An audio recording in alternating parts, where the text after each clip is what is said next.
If you're for job creation, you can't be against the job creators. I've got another message for the president. We've got a bill that will help solidify 1,000 jobs in South Carolina. Pass it now. If you want to be in favor of jobs, pass this bill now. That's the senator from yesterday referring to Boeing's battle in Charleston. Senator Rand Paul, member of the Senate Tea Party caucus, with me now. How you doing, Senator? And good morning to you. Very good. Good to be with you. What's your idea, not just in South Carolina, but for the country? Well, the thing is we've had a Republican jobs plan that's been out there for about 2 months. All 47 Republicans signed on to it, and the president acts as if, because he's now got a plan, that we're supposed to accept his plan, that the compromise is we accept his plan. Well, really, compromise means he comes and listens to us. He came and gave a campaign speech to us, and we listened to him. Now he needs to listen to us. We think you should balance your budget, that would send an enormously good message to the marketplace, and the economy would begin to recover when it shows like we're going to be responsible for our bills. We think we should have a regulatory moratorium, no new regulations. In fact, I think we should repeal a regulation each week until the economy recovers. I think instead of bashing corporations and bashing American business, he needs to say that he's going to make the Bush tax cuts permanent, so we don't threaten to take and raise these taxes on businesses. And overall, he needs to try to be friendly to American business instead of giving this rhetoric that appears as if he is opposed to American business. Well, but based on what's been happening so far, your ideas sound like a tall mountain to climb for this White House. And not only that, but the jobs plan seems like it's dead on arrival for so many senators. I've got a list of 12, 11 of whom are Democrats, one independent, Joe Lieberman. They've got all kinds of issues with this. Senator Webb, a Democrat in Virginia, is against the tax increases. Senator Landrieu out of Louisiana is against the oil company tax subsidies. I mean, you're not alone, which leads to the question, is it dead on arrival? Well, see, the thing is it's not the way it should work. It's not that the president gets to tell us, pass this now, these are my ideas, and you pass all of them now or you're irresponsible.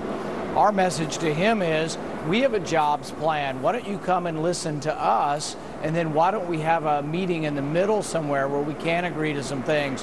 But that doesn't come from him giving us this imperious pass this now. It comes from him coming and listening to us and listening to the taxpayers, listening to the job creators. He needs to have a discussion with Boeing. Yeah, I apologize for the interruption, but it seems that the White House, there's some crack in that right now, because there are indications that they may be willing to reach some sort of compromise to get the deal done.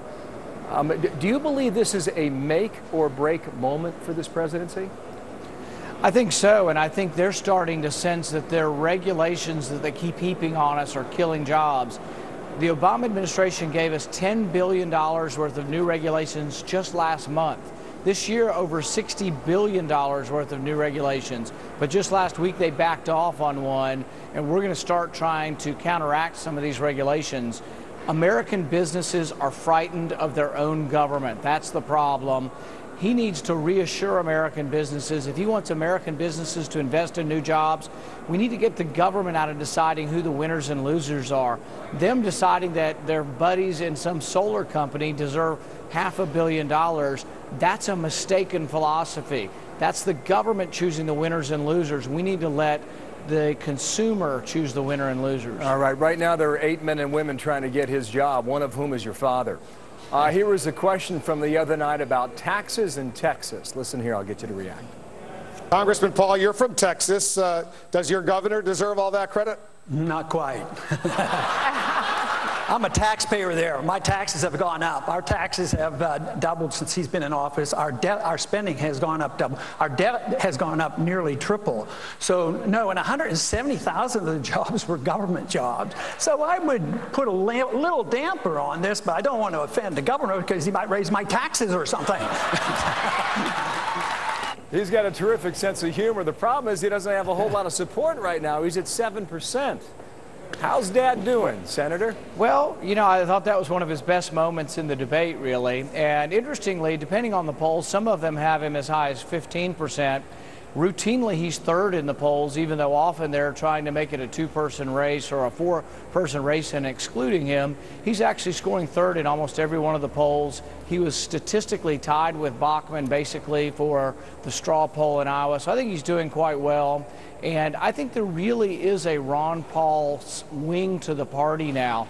He's brought a very intelligent discussion to a lot of things that really people were not thinking through before. Well, he thinks his time is arriving now. We'll see. Senator, thank you for your time. Rand Paul, the son, speaking on behalf of the father this morning. Thank you.